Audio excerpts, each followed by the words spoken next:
പ്രസാദിപ്പിക്കേണ്ടതിന്. പടയ്ക്കങ്ങ് ചേരുകയല്ല കേട്ടോ. നമുക്കൊരു വേദന ഉണ്ടായിട്ട് ഭാരം ഉണ്ടായിട്ട് അങ്ങ് പടയ്ക്കാതെ ചേരുവൊന്നുമല്ല. ഇന്നങ്ങനെയാണല്ലോ നമ്മൾ ചെയ്യുന്നത്.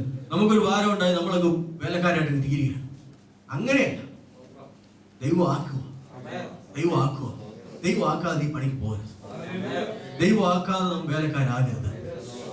ദൈവം ആക്കാതെ നിങ്ങൾ ആരും പടയ്ക്കേണ്ടതിലോട്ട് പോരുകയും ചെയ്യും. ഒരു മനുഷ്യനും ജോലി രാജിവെക്കരുത്. നിനക്ക് നല്ല നിശ്ചയം ഉണ്ടെങ്കിൽ, നല്ല നിശ്ചയമുണ്ട്. വടക്കേണ്ടിയിലെ പണി വലിയ പണിയും ഇവിടുത്തെ പണി കുറച്ച് പണിയായിട്ടും ഞാൻ കാണുന്നില്ല. അങ്ങനെ ഒരു ചിന്ത എനിക്കില്ല. നിന്നെ പറ്റി കർത്താവ് ആഗ്രഹിക്കുന്നത് അതാണെങ്കിൽ നീ ഇവിടെ കിടന്നോടരുത്. അതാണ് നിനക്ക് നിശ്ചയം ഉണ്ടായിട്ടും നീ വട്ടം തിരിയുകയാണെങ്കിൽ ബുദ്ധിമുട്ട് അതിന്റെ കാര്യം. എന്നാൽ നിന്നെ പറ്റി കർത്താവ് അത് ആഗ്രഹമില്ലെങ്കിലും നീ അങ്ങോട്ട് പോകണമെന്ന് ആഗ്രഹമൊന്നുമില്ല, പക്ഷെ നീ ഇവിടെ ആയിരിക്കും എന്നെ ചെയ്യണമെന്ന് കർത്താവിന് ആഗ്രഹം ഉണ്ടെങ്കിൽ അത് നീ ചെയ്താൽ മതി. നിന്നെ ഏൽപ്പിച്ച പണിയുടെ കണക്ക് മാത്രമേ കർത്താവ് ചോദിക്കത്തുള്ളൂ. ഏൽപ്പിക്കാത്ത ഒരു പണിയുടെയും കർത്താവ് നിന്നോട് ചോദിക്കത്തില്ല. ദമ്മോവിനെ പറ്റി നിന്നോട് ചോദിക്കത്തില്ല കേട്ടോ. എന്നോട് ചോദിക്കും, പക്ഷെ നിന്നോട് ചോദിക്കുന്ന ചില സ്ഥലങ്ങളുണ്ട്, നിനക്കറിയാം. നിന്നോട് ചോദിക്കുന്ന സ്ഥലങ്ങളെ പറ്റി നിനക്ക് നല്ല ബോധമുണ്ട്. അത് നീ കണ്ണടച്ചിരുട്ടാക്കരുത്. നിന്റെ അപ്പുറത്തും ഇപ്പുറത്തും നിന്റെ ഹോസ്പിറ്റൽ ജോലി ചെയ്യുന്നവർ, നിന്റെ സ്ഥാപനത്തിൽ വർക്ക് ചെയ്യുന്നവർ, നിന്റെ അപ്പുറം ഇപ്പുറമുള്ളവർ, നിന്നോടൊപ്പം സ്ഥിരം വർത്താനം പറയുന്നവർ, ലോകത്തിലെ മുഴുവൻ കാര്യങ്ങളും നീ പറയൂല്ലോ. പിണറായി വിജയന്റെ കാര്യവും അല്ലെങ്കിൽ സൂര്യനെല്ലി കേസും ഇതൊക്കെയാണ് നീ സംസാരിക്കുന്നത്. നീ ഇന്നേ വരെ കർത്താവിനെ പറ്റി പറഞ്ഞവരോട് നിനക്ക് ഇതൊക്കെ പറയാൻ എന്തുമാത്രം പോയ കണക്ക് കൊടുക്കും. കണക്ക് കൊടുക്കേണ്ട നാളുണ്ടെന്നുള്ള കാര്യം തിരിച്ചറിഞ്ഞുകൊണ്ട് യാത്ര ചെയ്യുക. രാത്രികാലം ദൈവത്തിന്റെ പരിശുദ്ധാത്മാവ് വളരെ വ്യക്തമായിട്ട് സംസാരിക്കുന്നത് എനിക്കറിയാം. എന്റെ ശരീരത്തിൽ ഞാൻ അനുഭവിക്കുന്നുണ്ട്. Hallelujah, hallelujah, hallelujah. നമുക്ക് ചുമ്മാതെ ട്രയൽ എടുക്കാനുള്ള സമയമൊന്നുമില്ല. നീ എന്തെങ്കിലുമൊക്കെ കാണിച്ചു കൂട്ടുകയെന്നുള്ളതല്ല. നീ ഒത്തിരിയൊക്കെ ഓടിയെന്നുമല്ല വിഷയം. നിന്നോട് പറഞ്ഞ പണി ചെയ്തെന്നുള്ള വിഷയം.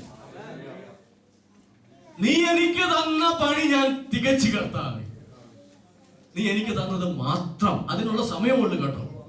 ഞാൻ മുമ്പോട്ട് പോട്ടെ. പട ചേർത്തവനെ പ്രസാദിപ്പിക്കുവാൻ നാം അങ്ങ് ചേരുകയല്ല, അവൻ നമ്മെ ചേർക്കുകയാണ്. ഹല്ലേലൂയ. പട ചേർത്തവനെ പ്രസാദിപ്പിക്കുവാൻ ഒരു പടയാളിയും യാതൊരു പടയാളിയും. ഹല്ലേലൂയ. ദോഹയിലാ ജീവിക്കുന്നത്. ജീവനകാര്യത്തിൽ ഇടപെട്ടു. പക്ഷെ ഏത് ജീവനകാര്യത്തിൽ ഇടപെട്ടാലും പട ചേർത്തവനെ പ്രസാദിപ്പിക്കാതിരിക്കുന്ന എന്തെങ്കിലും ജീവനകാര്യമുണ്ടെങ്കിൽ യേശുവിന്റെ നാമത്തിൽ അതിനെ ശാസിക്കും. യേശുവിന്റെ അതിന് മൂലമുള്ള നഷ്ടമായിട്ട് കണ്ടു. അത് ദൈവരാജ്യത്തിൽ ലാഭമുണ്ട്. അതാണ് ആ വാക്യം അവസാനിപ്പിച്ച് നമ്മൾ തീരുമ്പോഴത്തേനും അതിന്റെ 11-ാം വാക്യത്തിൽ പറയുന്നത്, നാം അവനോട് കൂടെ മരിച്ചുവെങ്കിൽ ജീവിക്കും. മരിച്ചുവെങ്കിൽ എന്തിനു മരിക്കും? എന്തിനു മരിക്കണം? മരിച്ചാൽ കൂടെ വാഴാം. സഹിക്കുന്നുവെങ്കിൽ, അടുത്ത വാക്യം പറയുന്നുണ്ട്, സഹിക്കുന്നുവെങ്കിൽ കൂടെ വാഴും. മരിച്ചാൽ ജീവിക്കാം. സഹിച്ചാൽ, എന്ത് സഹിച്ചാൽ? കേവന്മാർ ലിസ്റ്റിൽ പേര് വേണ്ട. ദൈവത്തിന്റെ വചനം വിട്ട് വഴി വിട്ട് ഒരു പൈസ എനിക്ക് വേണ്ട. എനിക്ക് തരുന്നത് ഞാൻ കൃതാർത്ഥനായിരിക്കും. പടചേർത്തവനെ പ്രസാദിപ്പിക്കാത്ത ഒരു ജീവനകാര്യത്തിലും ഞാൻ ഇടപെടത്തില്ല. റേഷ്യം മുട്ടിപ്പോക്കോട്ടെ, റേഷ്യം മുട്ടിപ്പോക്കോട്ടെ. പക്ഷെ നീ സഹിച്ചാൽ, സഹിച്ചില്ല നീ കത്തറി വാഴും. സഹിച്ചാൽ നീ അവിടെ വാഴും. നിനക്ക് ഏതാ വേണ്ടതെന്ന് വെച്ചാൽ തീരുമാനിച്ചു. ഹല്ലേലൂയ. ഏതാ വേണ്ടതെന്ന് വെച്ചാൽ തീരുമാനിക്കാം. സഹിക്കാന്ന് പറഞ്ഞാൽ കുറെ തല്ലുവടിയും കൊള്ളുകയെന്നില്ല. കോംപ്രമൈസ് ഇല്ലാത്ത ഒരു ക്രിസ്തീയ ജീവിതത്തിന് വേണ്ടി ദൈവത്തിന്റെ പരിശുദ്ധാത്മാവ് നമ്മെ ഇൻവൈറ്റ് ചെയ്യുകയാണ്. കോംപ്രമൈസ് ഇല്ലാത്ത ഒരു ക്രിസ്തീയ ജീവിതം കൊണ്ട്, നമ്മുടെ വാക്കുകൾ കൊണ്ടും നമ്മുടെ മനസ്സുകൊണ്ടും നമ്മുടെ ആത്മാവ് കൊണ്ടും നമ്മുടെ ഉണ്മയും കൊണ്ടും ദൈവരാജ്യത്തിന് വേണ്ടി കോംപ്രമൈസ് ചെയ്യാത്ത, സുവിശേഷത്തെ സംരക്ഷിക്കുന്ന, അതിനു വേണ്ടി കഷ്ടമനുഭവിക്കുന്ന ജീവിതത്തിന് വേണ്ടി അപ്പോസ്തലനായ പൗലോസ് തന്റെ അവസാന മണിക്കൂറുകളിൽ തീമോഥെയോസിന് പറഞ്ഞു കൊടുക്കുന്ന കാര്യമാണ്, നീ സഹിക്കണം തീമോഥെയോസേ, നീ സഹിച്ചേ പറ്റത്തുള്ളൂ. സഹിച്ചെങ്കിൽ മാത്രമേ നിനക്ക് വാഴാൻ പറ്റത്തുള്ളൂ. സഹിക്കുന്നുവെങ്കിൽ മാത്രം. കഷ്ടം. 1-ാം നൂറ്റാണ്ടിലെ ബിഷപ്പുമാരുടെ ചരിത്രങ്ങളൊക്കെ വായിച്ചു നോക്കുന്ന ഒത്തിരി പുസ്തകങ്ങളുണ്ട്. ബിഷപ്പുമാരുടെ ചരിത്രം വായിച്ചു നോക്കിയാൽ പല ബിഷപ്പുമാർക്കും എല്ലാ അവയവവും തീർത്തില്ലായിരുന്നു. ഒരുത്തിനെ ബിഷപ്പാക്കി എടുത്തത് എല്ലാ അവയവവും ഉണ്ടായിരുന്നുകൊണ്ടല്ല. ചിലവന് ഒറ്റക്കണ്ണനാണ്, ചിലവന് കൈയില്ല, ചിലവന് കാലില്ല. ഇന്ന് നേരെ തിരിച്ചാണ്. 7 തലമുറ പുറകോട്ട് നോക്കിയിട്ട് ഊനമുണ്ടെങ്കിൽ ഞങ്ങളുടെ സഭയില് കഞ്ഞിക്കുഴിയില് ഇന്ത്യ ബന്ധുക്കോസ് ദൈവസഭ ഫിലദൽഫിയയിൽ ഒരു അമ്മച്ചി ഉണ്ടായിരുന്നു. ശക്തിയേറിയ ഒരു അമ്മച്ചി. ഇന്ന് നമ്മുടെ സഭകളില്ലാത്തൊരു കാര്യം അന്ന് ഞങ്ങളുടെ ചർച്ചയിലുണ്ടായിരുന്നു. ഒരാൾ അന്യഭാഷ പറയുമ്പോൾ മറ്റൊരാൾ അതിന്റെ വ്യാഖ്യാനം പറയുന്ന അമ്മച്ചിയായിരുന്നു. വ്യാഖ്യാനമായിരുന്നു. പക്ഷേ അമ്മച്ചിയുടെ മോൻ അച്ചമ്പട്ടം കിട്ടിയപ്പോൾ അമ്മച്ചി വ്യാഖ്യാനം നിർത്തി. അതിന്റെ സെലക്ഷൻ കഴിഞ്ഞപ്പോൾ അമ്മച്ചി അന്യഭാഷ പറയാൻ നിർത്തി. പയ്യെ അമ്മച്ചി മാർത്തോമായി ചേർന്നു. ഇന്ന് മാർത്തോമാന്റെ ബിഷപ്പാണ് പുള്ളിക്കാരൻ. പക്ഷെ അമ്മച്ചി വിശ്വാസമില്ല.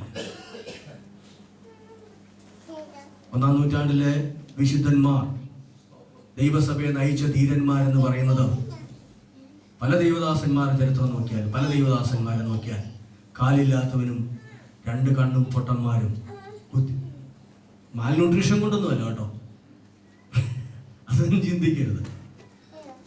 കുത്തിക്കളഞ്ഞതാണ്, വെട്ടിക്കളഞ്ഞതാണ്. ചങ്ങല ധരിച്ച് സ്ഥാനാപതികളായവരാണ്. ഹല്ലേലൂയ. തീമോഥെയോസിനോട് പറയുകയാണ്, എനിക്ക് വെച്ചു പോകാനായിട്ട് തീമോഥെയോസേ, ഈ ദീപം എന്ന് പറയുന്നത് കഷ്ടതയുടെ ഒരു ദീപമാണ് നിനക്ക് തരുന്നത്. ഹല്ലേലൂയ. 3-ാമത്തെ ആ ചാർജിലേക്ക് പെട്ടെന്ന് വരാം. 3-ാമത്തെ ചാർജ് 3-ാം അധ്യായത്തിന്റെ 15-ാം വാക്യം 14 മുതൽ.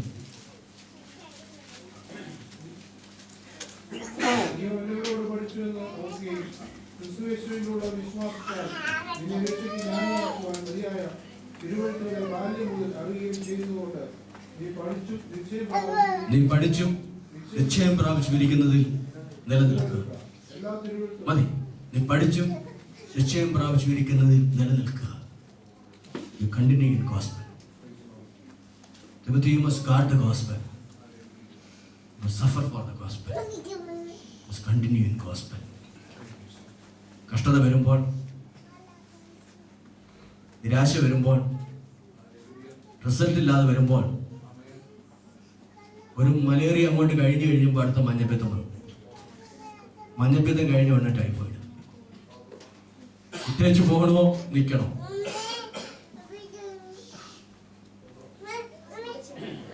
അന്നേരമാണ് വീട്ടില് അച്ഛൻ ഹാർട്ട് അറ്റാക്ക്, വീട്ടില് വേറെ പ്രശ്നം.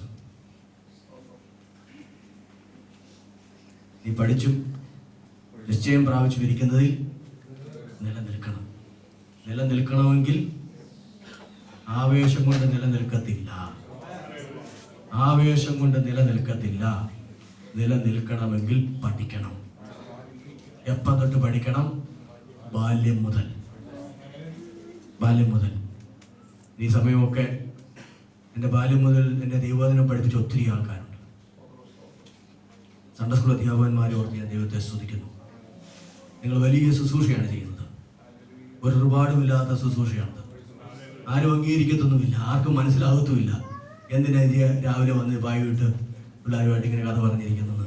പക്ഷെ ബാല്യം മുതൽ പഠിച്ച് നിശ്ചയം പ്രാപിച്ചിരിക്കുന്നതിൽ നിലനിൽക്കും.